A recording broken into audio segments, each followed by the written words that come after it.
Today is November 4th, and we are joined by a special guest host today, David Cohn, Toeing the Slab. Yes Network pitched a little bit too. Let's do it. Let's talk Yanks.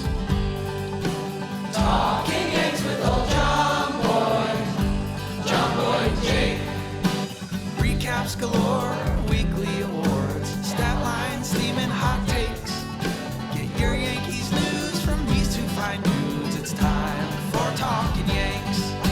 Talking Yanks with old JOMBOY and Jake.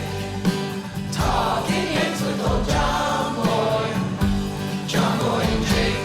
Hello and welcome to episode 669 of Talkin' Yanks. Wow.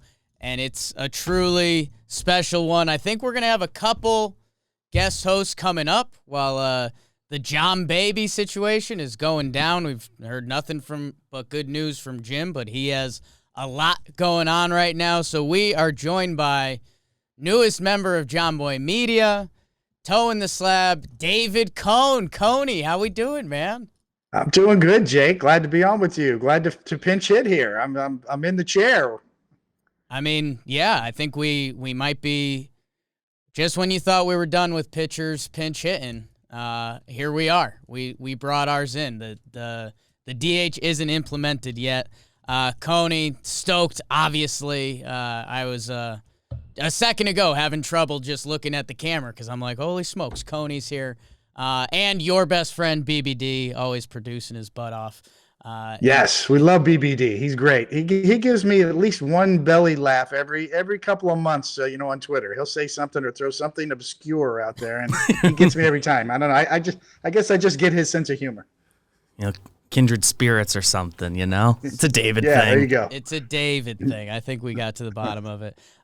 Coney, how are you, man? How's the offseason treating you so far? I know you've been moving. You've been doing a lot of things. How are you? Things are good. We finished up, had a long season on the Yes Network, and as you guys know, it was quite a season. A lot of ups and downs, a lot of streaks, dramatic streaks both ways.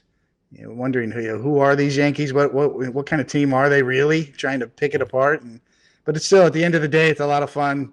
Look at us, we get to sit here in the middle of the day and talk about the Yankees all year round. That's a pretty good deal there, Jake. I'm with you. Yeah, I have a few moments every year where it's before this, I don't think I've talked to you too much about it, but my electrical supply distribution career I was in before this wasn't as fun. It was a couple fun days. I had some fun, mostly off the field fun on those days, but I'm excited. Man, I'm excited to talk about the new show you have, Toeing the Slab. I mean, Shackle came through the office the other day. It was kind of funny. We had a live 3.5-hour mandate kind of broadcasted to the world, and it was like, all right, I think we're gonna get along, are we?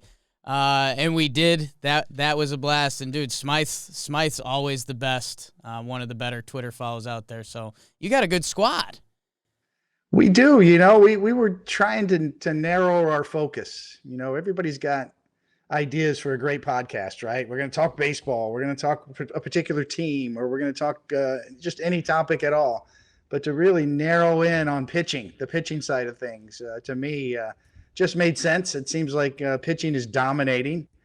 That's one of the reasons why I like your blitzball game so much. I mean, that's a pitching dominated game if there ever was one, right? The blitzball, some of the stuff you throw is pretty impressive, Jake. So, it's tough to hit. I love it. I love pitching.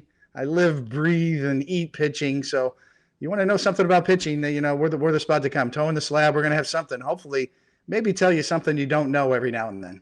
Yeah, and it was a pretty cool flex. Adam Wainwright coming on. I mean, that was some of those conversations. I obviously love some of the nerd side of baseball, probably more than I lead on. His conversation about fastballs, like that is my baseball lane. Like Adam Wainwright talking about now how he throws the 3 different kinds of fastballs and how he learned about all of that. And, he was kind of giddy, the way you get giddy about pitching, talking about how he's excited he's never been able to throw 3 fastballs in a row because his fastball was never good enough. Now using those metrics, he can, and it's like giving him new life on the mound. It's awesome stuff. It is. He's a great guy to talk to because he gets both sides of it. He's an old school guy, pitched 200 innings at 40 years old, over 200 innings. And he did that by kind of the old school way of pitching to contact at times, to throwing the sinker down, getting ground balls, and having good defense behind him as well. I mean, St. Louis Cardinals played great defense. So when you put a guy like Adam Wainwright on the mound with the know-how that he has, with that defense behind him, that's how you're going to pitch 200-plus innings and be the leader of the staff like he was at 40 years old. Yeah. I'm excited, man. It's the tip of the iceberg with that show rolling now. I know you guys have hinted at some big guests in baseball, some big guests that would speak to Yankees fans. I won't give anything away, but it's awesome. And I think, I know we obviously have a love fest, you and the Davids with your connection and the Yes Network and everything we're doing, but I think it's going to be awesome baseball content. It's going to be people are ready for that bridge to be connected of, the analytics, and that's what you do so good on the broadcast, that it doesn't have to be scary. It can be broken down and spoken in baseball language, and I think the sport needs that because it's so much of the game now. Yeah, it's all in the interpretation. A lot of things get written off. If you're a really good baseball fan and you've been around, you're of a different demographic, shall we say, you're 50 plus years old and you're used to your baseball a certain way. It's easy for you to get turned off when you start hearing numbers thrown at you or new school metrics thrown at you. But there are some common denominators. It's all in the interpretation, Jake, and you hit the nail on the head right there. That's where I'm trying to come in and fill that gap and say, you know what? You could put how much weight to give each of these metrics is up to you. As a baseball fan, trust your eyes, use your eyes, trust but verify. Look at these metrics we have now, and you can evaluate every pitch now. What you think you see with your eyes, you can go and you can back it up and look at the numbers and see how it measures, whether it's the break on a slider compared to the average break or anything you want to look at with regards to pitching. It's there for you, and it's easy to be interpreted as long as you give it a chance, and as long as you don't go over their head too quickly. And to me, I've always thought, Jake, if I don't really understand it fully, then I can't explain it fully. So I should probably stay away from it. And that's kind of how I do it on the Yes Network. It's boilerplate stuff. If there's a lane for me to go down and kind of get nerdy a little bit, I'll do it here and there, but I pick my spots. It's beautiful. Coney, this is Talkin' Yanks, and I'm excited to talk some Yanks with you, and we do it in our fun way here, but it's a big year coming up. Before we do that, I do have to tell the people about DraftKings Sportsbook. DraftKings, they've been with us for a while now. They're always giving a crazy deal. BBD, is this the right one? This is a World Series one, which feels like is over, but... so maybe that deal isn't valid. It's what I have. Okay. Okay, well, go to DraftKings.com. They always have a crazy promotion going on. Their last one was $1 if you bet on the game and either team got a hit. You got $100 in free bets. So if you're looking to get in the game, DraftKings Sportsbook is the place to do it. If DraftKings isn't available in your state yet, they still have their DraftKings Daily Fantasy stuff. Go check them out there. And if it is, they've got their same-game parlays. It boosts the odds, and that's how you can win the real money there. It's safe, secure, and reliable.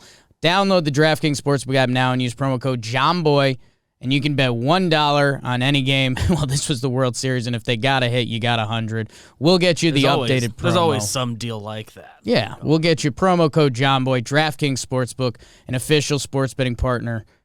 Must be 21 or older, New Jersey, Indiana, or PA only, new customers only, minimum $5 deposit and $1 wager, one per customer. Restrictions apply. See DraftKings.com/sportsbook for details. Gambling problem? Call 1-800-GAMBLER. All right, we got that out of the way. Coney, I want to ask a question about kind of, this past season. It's time to look forward. The offseason's here, the World Series over, and I mean, you can only dwell on stuff for so long, and it gets you anywhere. But when you look back at this season, and it's, they were kind of in the slog a little bit. They make the trades, and they get the lefties, and they got a little more athletic, and they won, and then they drove us a little nuts again, and then the hope is there. Oh, David Cone just disappeared from the screen. Oh, we got him back. I don't know. I guess when your brain at this point, a couple weeks have passed, and you look back at 2021, where does your head jump to with these Yankees? Kind of like what we just saw, right? Like a blank screen for a minute or for a second or two. That's like the Yankee season. They were either really hot, and then all of a sudden they went blank. You know, the screen went black for a while. So that really describes the Yankee season. It was very streaky.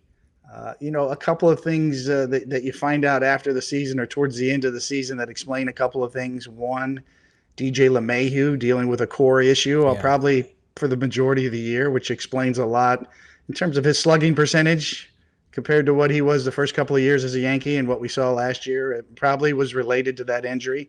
Got surgery and hopefully fixed it, and hopefully you get him back next year and going.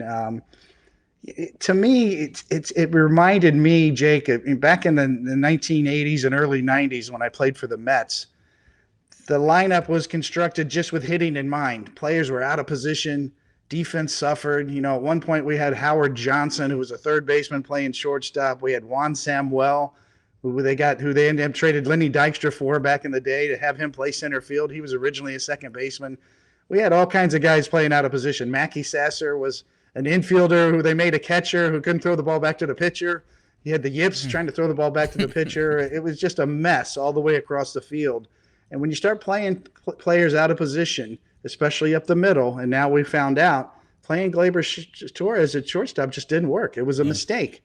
And they paid the price for it, and it impacted him in ways we may not even know at this point, but certainly emotionally, offensively. And we'll find out next year if he bounces back playing second base, whether Gleyber Torres in that experiment at shortstop, how much that really hurt him. So, in my mind, Jake, there's a glitch. There's a little bit of a glitch in their in their construction and defense, and playing players out of position always, to me, is a big deal. And it hurt the Yankees this year, I think.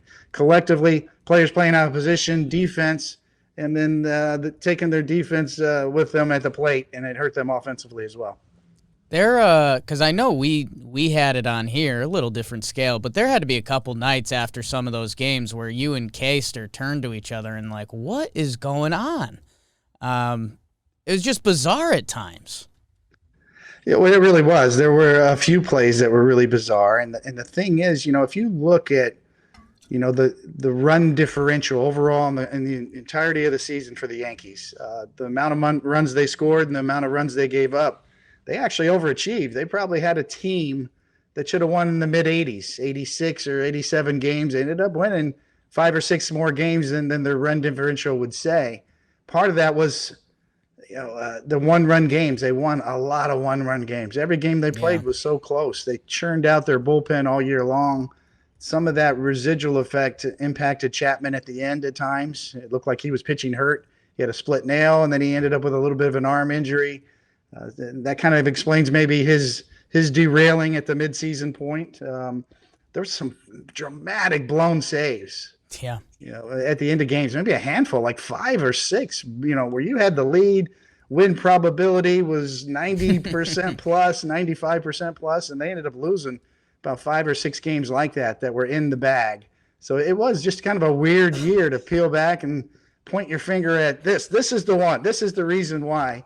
There were several reasons why, and to me, it starts at the top with Gleyber Torres at shortstop. They finally figured it out, moved him off with shortstop at the end of the year. Now we find out who's going to be the shortstop for the Yankees. That's a big deal moving forward.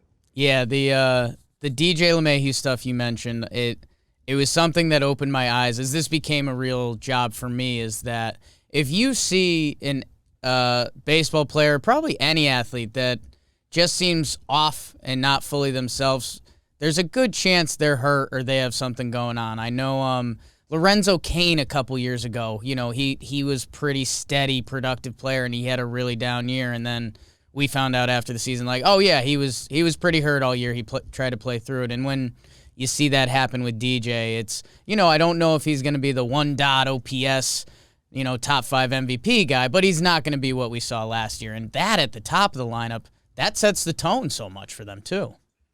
Yeah, it turned out to be, kind of a drain. at the top of the order. And that was always a strength for the Yankees, was to roll roll it over and make it a circular style of lineup. So you can't have a circle, when your leadoff hitter is really struggling. So I agree with that. They got to figure out. Yeah, they got to figure out where DJ LeMahieu fits. If you sign a shortstop, you move Gleyber Torres to second.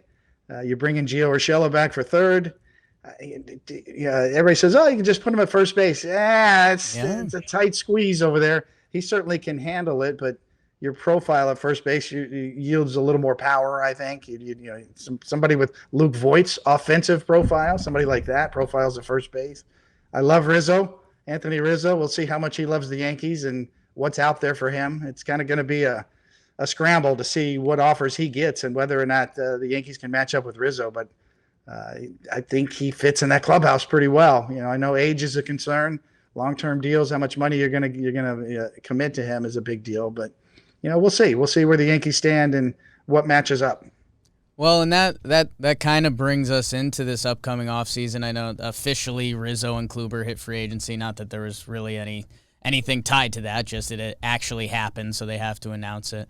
This offseason, obviously the shortstop is going to be circled with this shortstop class that just doesn't happen in baseball. Guys like this don't hit free agency ever, really, like one at a time, never mind 5 this year, and even with Lindor already getting signed. I think the shortstop's going to be there. Do you what else do you think? I guess this could be either what you would do if David Cohen was GM for an offseason, or how you think they're going to handle it. Do you think because there is a ripple effect to all of that. If DJ LeMahieu is playing first base, that can be the move. But if someone like Rizzo comes back, he's at third, and then Gio, there becomes questions there. So I don't know. I guess what would be your emphasis? I think everyone has the shortstop circled, but then is it getting a little more athletic outside of that, or more balance, or what would you be looking for? Well, yeah, I think I would be remiss if I didn't start right at the top of the list. And for me, for the New York Yankees right now, the most important thing is Aaron Judge. He's your best player, one of the best players in the game, the face of your franchise. There's more 99 jerseys out there than anybody else. Yeah, he has one more year on his, contractual control. You got to make a decision. He's the leader in that clubhouse. Are you going to commit to him? Are you going to pay him right now? This offseason, to me, is the number one priority. If you let this go into next year, and then Aaron Judge becomes kind of a lame duck, or sort of somebody who's going to find out on free agency. He's going to take his chances and go out there and find out what's on the market. That can be disruptive to your whole clubhouse, because he's the guy. He is your guy. So you need to decide, okay, if Aaron Judge is going to be your guy, you get him under control, get a contract negotiated with him, get it settled, and then that sets the ripple effect all the way down. Because if Aaron Judge is not going to be a Yankee, if he's not in your plans, then right now's the time to trade him too. If you're a front office and you determine that as well, and you got some sort of monster deal out there, now's the time. Because if you think you're going to let Aaron Judge just walk with a qualifying offer, you're not getting full value for it. If you're Brian Cashman, or you're the general manager making that decision. So to me, that starts at the top. What is Aaron Judge your guy or not? And then beyond that, yes, all these other questions. Who's the shortstop? How much money do we commit to a shortstop? How close are the prospects in the minor leagues, whether it's Volpe or Peraza, two good-looking young prospects, but they're still prospects right now. You're not sure. They're great. Top echelon type prospects. So yeah, there's a lot of decisions to be made, but you can't make all the other decisions unless you decide whether Aaron Judge is going to be your cornerstone guy or not, because he's going to require a big contract, and that's going to impact all the other contracts that you can afford after that. Yeah, that's a great point. And by the way, I'm laughing because, man, did we get you the right producer for Toe in the Slab? Dan Rourke, the world's biggest Aaron Judge fan. He has to be so excited for that answer.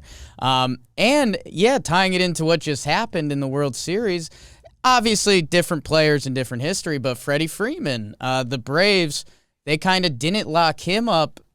And I think part of that was due to he won the MVP, which I think maybe they thought was paying him at his peak, but now he has another incredible season. They win the World Series. So, yeah, if Judge is your guy, now is the time.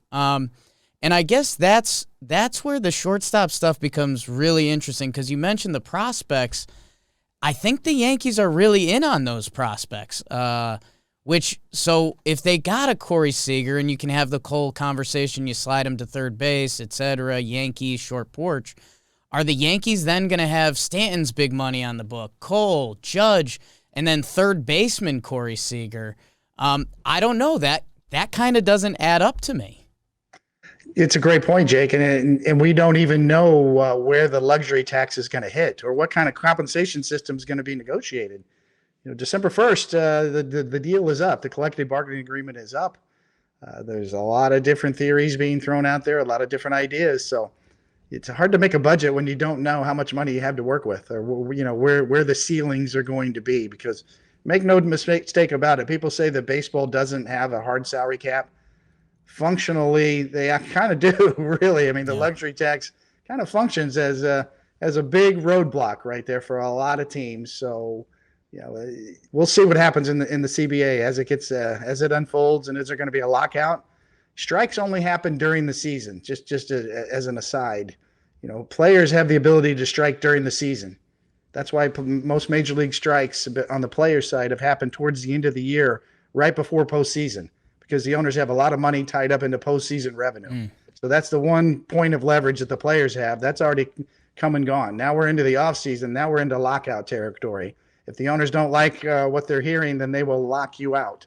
And then the whole thing gets frozen until a CBA gets negotiated. And back in the mid-'90s, when you're talking about those sorts of things, you're talking about replacement players back in the mid-'90s. I don't think we'll ever get there again. We're nowhere near that point in time, but we are in a point in time where there's a lot of uncertainty, and you can't move anything forward, any of your plans forward, until you know what the system's going to be. That might be, if that happens, the JOMBOY Media baseball team. BBD at second. I'll get some hot corner. That might be our best chance. There you go. I was gonna I was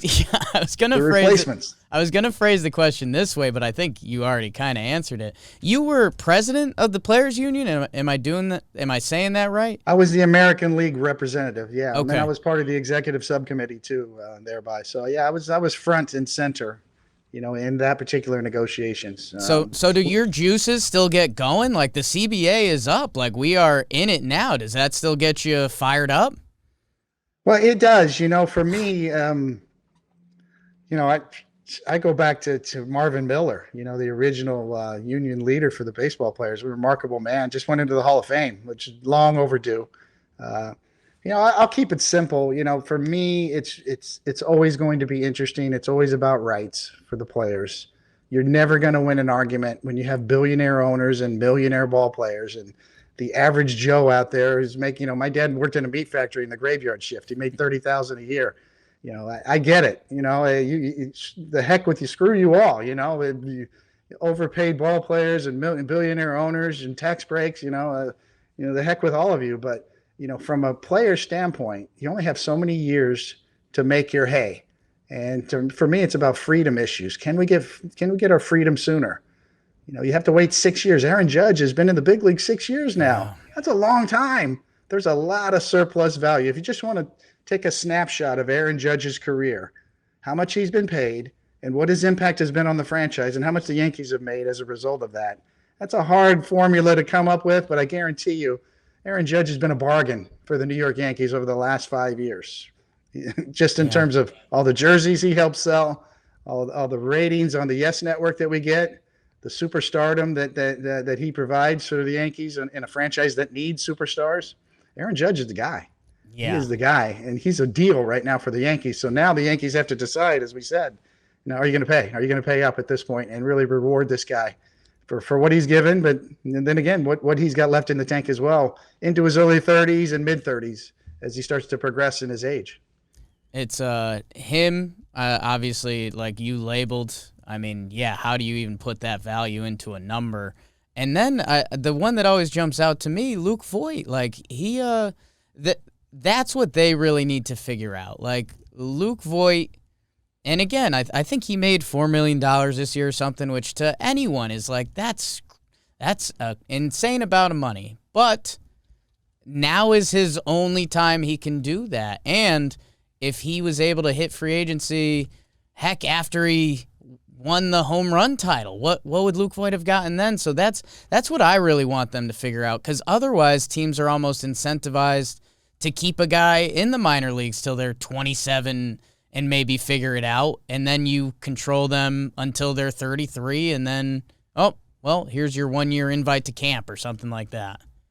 It's a great point. You're right at the heart of the matter again, Jake. It's about control, contractual control. Those are some of the buzz terms you hear a lot from major league franchises and front offices. Contractual control, surplus value. These are the things that they're trying to capture right now, and that's what they're paid to do. They're executives. They're running. Baseball teams are being run like every other Fortune 500 business now. And after years of baseball being run in hotel bars on cocktail napkins, those days are over. If you own a major league franchise now, you're not going to let that happen. Hey, Billy Martin and so-and-so got together. They had a couple pops and we got an idea. No, we don't do that anymore. That's not the way we're going to run this team. This is a $1 billion franchise, a multi-billion dollar franchise. So I kind of snicker when I hear those stories about how the game used to be run, and they traded Joe DiMaggio for Ted Williams on a cocktail napkin one night back in the 40s or 50s. So that's just no, that's not happening anymore. These teams are well run, but at the same time, from a player standpoint, if you are drafted out of high school, they can control your contract for 6 years on the minor league level, and then another 6 years on the major league level. So that's 12 years of your life that you're under contractual control, theoretically. Right. There's a 40-man roster issue in there. You have to be protected, or you can get drafted by another team. But nonetheless, there's very few restrictions in there in that contractual control over a player for potentially 12 years. That's where I would argue that needs to be reduced. Whatever structure, let's negotiate minimum wages, let's negotiate pension deals, normal union business. But beyond that, let's talk about rights and freedom issues. We want to reduce that number in the contractual control era, maybe 4 years on the big league level, maybe 4 years on the minor league level, maybe arbitration after 2 years rather than after 3 years. Those are the sorts of things that I'd be talking about if I were in the Players Association right now. And yeah, I know, some of our listeners don't get in the weeds with some of that stuff. But I think you laid it out well there, and it may be the big conversation of the next couple weeks, couple months, and it's important stuff, and it's wild. Tucker Barnhart got traded the other day, and in his goodbye to Cincinnati letter, he was like, when the Reds drafted me in 2009, and you're like, wow, he's 31 years old, and he's been tied to them. We don't always put that full picture together. No, and that's the thing. That's one of the things that some people, I'm reluctant to use the term analytics because there's so many different sections under analytics, whether it's biomechanics, whether it's pitcher related, whether it's speed related, whether it's how your body moves, whether it's sabermetrics or front office ideals. So I'm reluctant to throw that analytics thing under there, in that term and blame analytics for anything. I need more. I need specifics. So, the players that have been hurt the most by some of the new theories in front offices and how to run baseball teams is that when you get over 30 years old, you're less valuable, and you're less valuable as a direct result of what you would call cheap labor. The minimum wage is too low. The contractual control over players at the beginning of their careers is too great. They can hold them in AAA. They can play with their service time manipulation. That's so valuable to teams, and that devalues the 33-year-old lifetime outfielder, fourth outfielder type, the guys that can make or break your team. They really help the depth of your team. If you want to be a World Series team, you need to have a good bench. You need to have a good fourth outfielder. On the 90s teams, who the fourth outfielder was? Darryl Strawberry was our fourth outfielder, pretty valuable player. So nowadays, those kind of guys have been devalued because there's so much emphasis on the rookies and the surplus values of the younger players. So that to me says, you need to reverse that a little bit. Maybe not make that labor so cheap. Maybe help those players get free a little sooner. And that might help spark some value for the 30-plus players that have been so devalued over the last decade or so. And we just kind of saw that Braves makeshift outfield that came together. Those guys all ended up on 1-year deals pretty much that, I've loved Eddie Rosario. I normally I don't do the check the tweets and the receipts and all that people like, but that guy can just flat out hit. And the fact that we value him as like a 1 year, let's give him a chance and see what happens. That doesn't sit right with me. But let's I forgot we got one more of these. I think we'll do a little more pitching, Coney, and then we got some silly David Cone stuff coming up. And that's going to be brought to us by Roman. I was doing my best to get Roman ready for this episode. No JOMBOY, Coney coming through. And if you're having trouble getting Roman ready, where it matters, you're going to want to call Roman. Go to getroman.com/Yanks. They'll set you up with a U.S. licensed healthcare professional about ED. Get $15 off your first month of treatment if it is a fit for you. That's $15 off your first month of ED treatment. You're going to want to be ready. Whether you're the start or the opener, whatever you're doing in there, you're going to want to be ready. You're going to want to be Roman ready. BBD, I saw you perk up over there. I mean, we all know it's easier to pitch when you know you've got your ace stuff. You'd rather not. Obviously, you might be smart enough to figure it out, but you don't want to have to. What's the new Knicks line? Bing bong? Is that what it is? Bing bong. You want to have your good bing bong ready to go. Go to getroman.com/Yanks today. And if you're prescribed $15 off your first month of ED treatment, make sure you have the confidence and control this fall. Get Roman ready. Coney, our conversation we just had in our head, we didn't talk about the pitching too much, and that's because it was so good this year that it almost went unnoticed. I mean, the names that jumped to my head, Nestor. I mean, what an incredible season and some artwork when he's on the mound. And I wonder, we've had the conversation a couple times, and we just talk in a circle, like, what do you do with him next year? Because he is a young starting pitcher that some of the numbers really like and some of the old school numbers really liked, where his ERA landed this year and all that stuff. What do you do in that? I mean, you need arms through the year, but do you slot him into the rotation, or you say you're our 6 and we'll figure it out?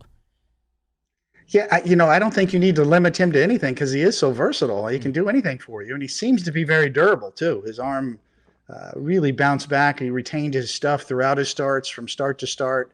He was always the guy that we heard that would go into Aaron Boone's office and say, if you need me for an inning in between starts down the stretch run, I'm available. So that's sign number one that's really good for me, as a guy that's kind of got a little David Wells in him, right? A kind of little bit of a rubber arm in the old school saying. He looks like he's that kind of guy, and that's so valuable in any role.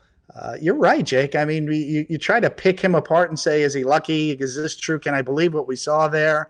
Is he going to turn into a pumpkin at some point? He throws the ball 91, 92 miles an hour, maybe 93. Actually, his velocity was up this year compared to the past, which tells me he got himself into shape. A lot of these pitchers are training with weighted balls now, and they're really pushing the envelope with regard to velocity training. Nestor's one of those guys. It made all of his pitchers better. He also has some deception built into his delivery, and not just the hesitation and all the funky machinations out there.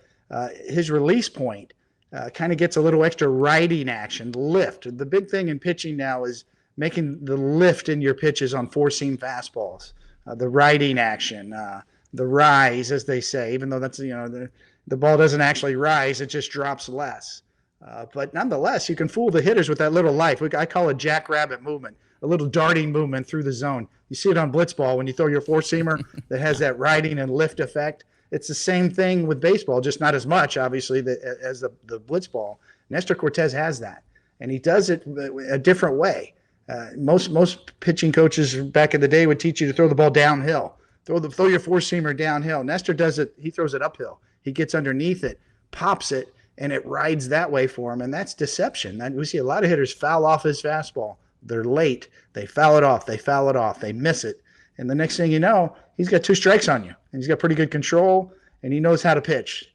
And now he'll throw his backdoor slider. He'll throw it in.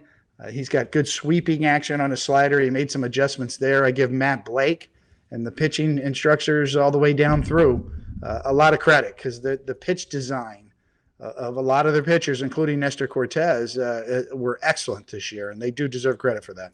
Yeah, and it feels the new wave of pitching because it was all four-seam for a little bit there, and then the sinker made a huge return this year. I mean, Johnny Laza, Clay Holmes, whatever Mike King was throwing for a little bit. My goodness.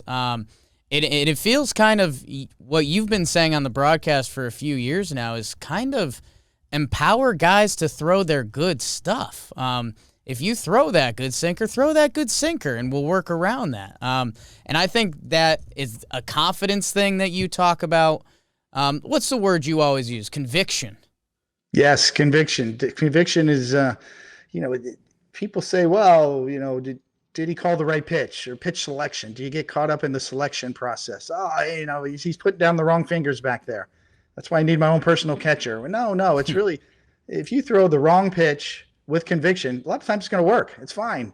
You get caught up in the selection instead of the execution process. If you execute and throw a pitch with conviction, then that's the right pitch more times than not. There are exceptions to the rule. There always has been, depending on the hitter. A Hall of Fame style of hitter, Ken Griffey Jr. changes the equation, but nonetheless, by and large, conviction might be the most important thing for a pitcher to have. And also amnesia for a pitcher. Forget quickly. You give up a 3-run home run, you forget right now. You got all night to think about that one, and stay up all night and think about the hanging slider you just threw. In the heat of the battle, if you can forget, if you can just have amnesia and quickly move on to the next pitch, the better off you are as well.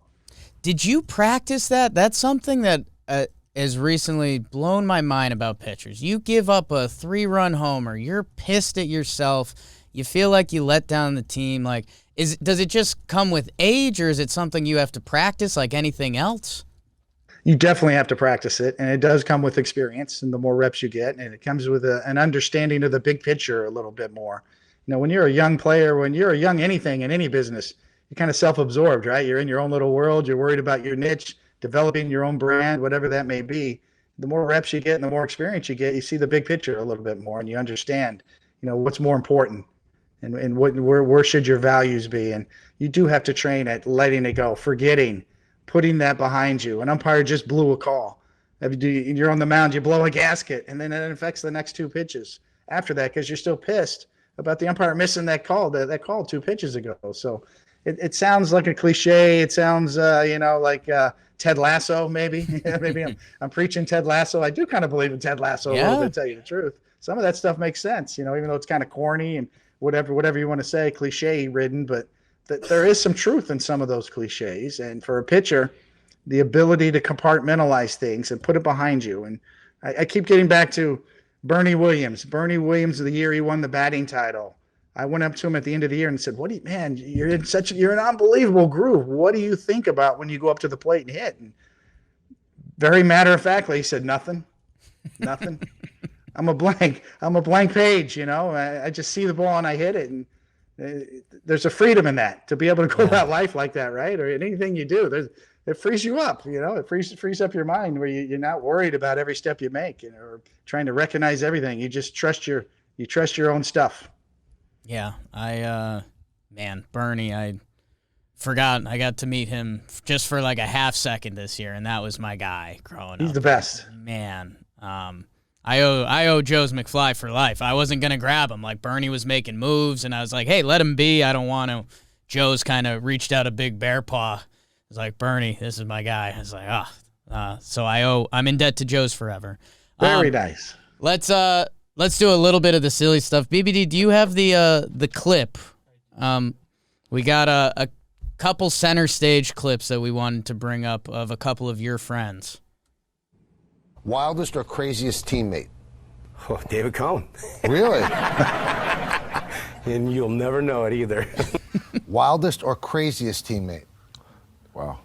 Take your pick from 86 That's team. tough. For you, Take that's your pick tough. from 86 team, but I'll probably take this or not. I would say David Cohn. Really? Yes. Doc. David fool you. He's a very smart, intelligent guy, but he's sick. He's a little crazy. He is crazy. He called me sick? So our Erica, who's been helping out with a ton of research stuff lately, she's great. She showed me that yesterday, and Coney, I'll be honest, I took a step back because everyone, K-Ster always throws a couple lines out there. That is David Wells and Dwight Gooden saying that you are their craziest teammate all time. That's a little, I don't know how to take that, and I can't deny it because it's all true. So, I mean, there was a day. Yeah, Jake, you could have played for those 90s Yankees. You'd have fit right in. I'm telling you, you would have been right in the middle of everything. I got out just in time too, right before cell phones, Twitter, and social media. So we could get away with some of the things we did. It was about camaraderie. We hung together.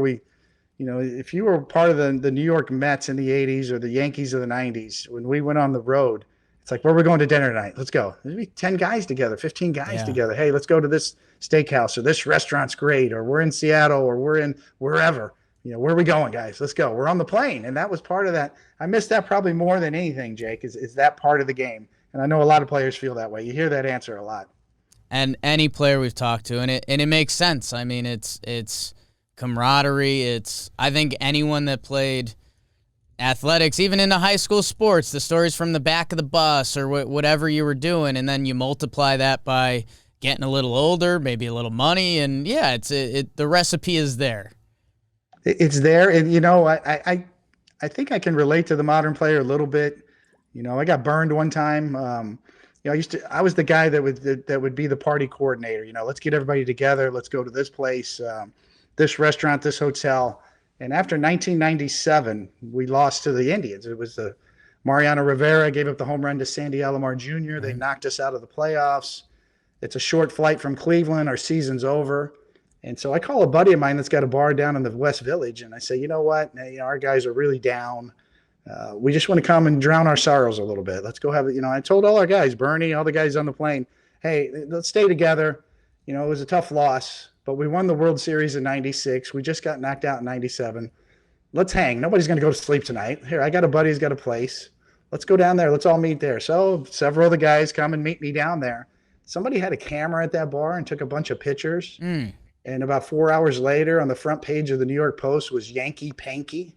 So it was portrayed as like we didn't care, we were flippant, we just lost a huge game in the playoffs, and it was anything but that, Jake. It was more of just trying to keep that camaraderie going and drown our sorrows together. And George Steinbrenner called me the next day, but he read me the riot act, Jake, like I've never heard before. I just listened.